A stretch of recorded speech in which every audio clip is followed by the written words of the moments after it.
O Iluminuras recebe hoje dois profissionais corajosos. O advogado mineiro Rodrigo da Cunha Pereira, presidente do Instituto Brasileiro de Direito de Família, acaba de lançar um dicionário ilustrado com 1.200 verbetes. Já a jornalista Jéssica Paula percorreu sozinha mais de 7.000 quilômetros pela África e conta os detalhes dessa aventura que ela transformou num livro aqui no Iluminuras.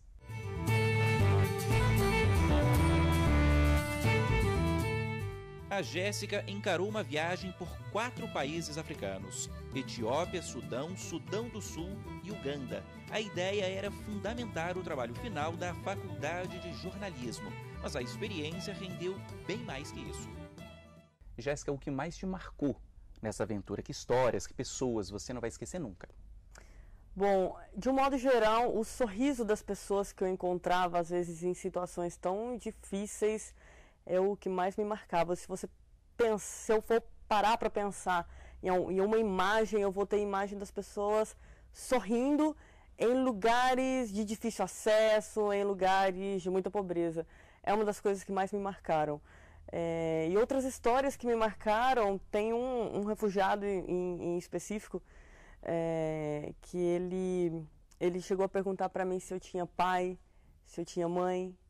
E eu respondi que sim, aí ele respondeu: sério? Você tem pai e mãe? Ele: quanto eles amam você? Aí eu já enchi os olhos de água e pensei, e respondi a ele: eu acho que muito.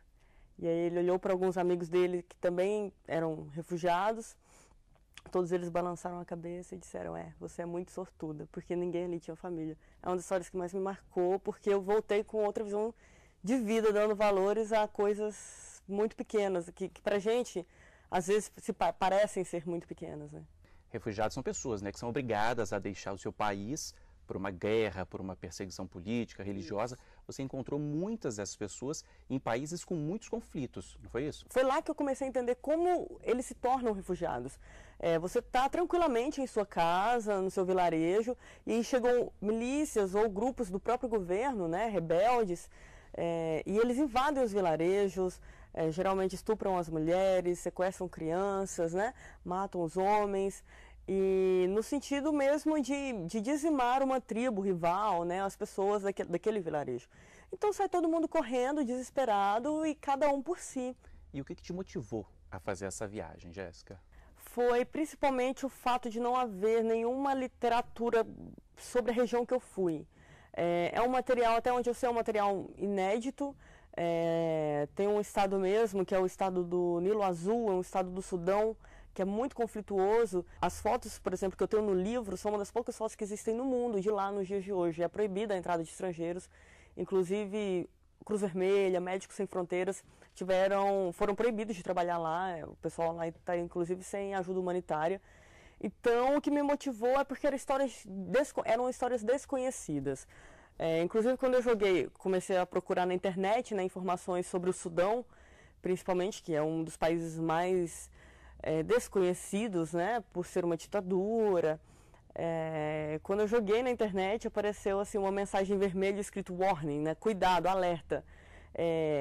Não recomendamos que sejam feitas viagens, a não ser que sejam estritamente necessárias. Sequestros de estrangeiros acontecem frequentemente.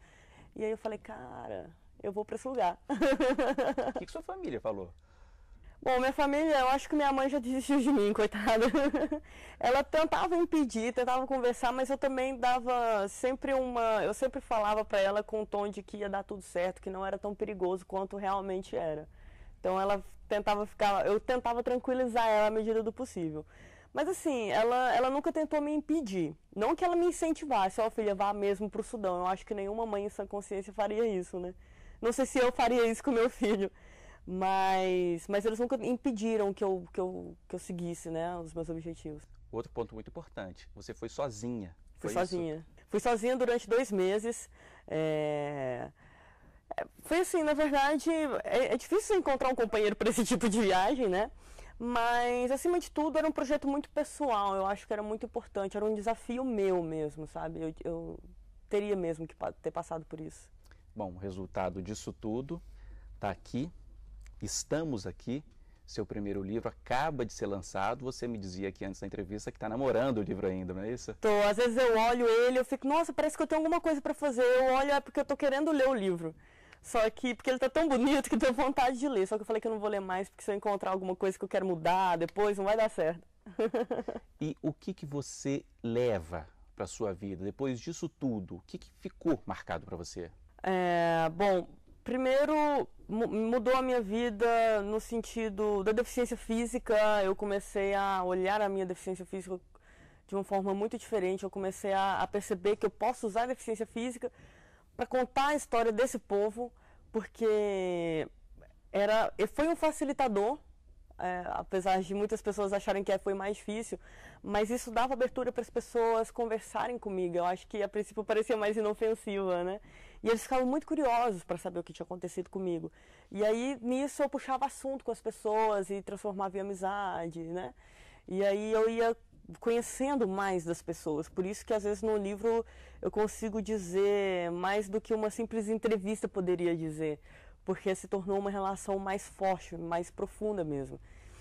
E eu acredito que, assim, minha visão de mundo completamente, eu brinco que meus filhos vão sofrer demais agora, porque eles vão ter que dar valor a cada coisa. Eu não vou deixar eles reclamarem nunca, né? Mas, e principalmente de perceber que o poder que a gente tem na mão de contar histórias de pessoas desconhecidas, pessoas que querem que suas histórias sejam contadas.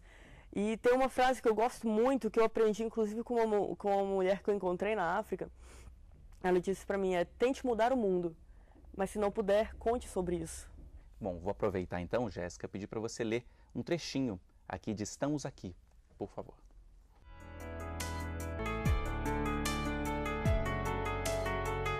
Assim que cheguei ao campo de Bambassi, no oeste etíope, o refugiado Al-Bashi logo veio em minha direção. Apoiou os braços na janela do carro em que eu estava e disse, eu sei por que você está aqui. Você está aqui por causa da gente. Quando voltar para o seu mundo, por favor, conte a eles que estamos aqui.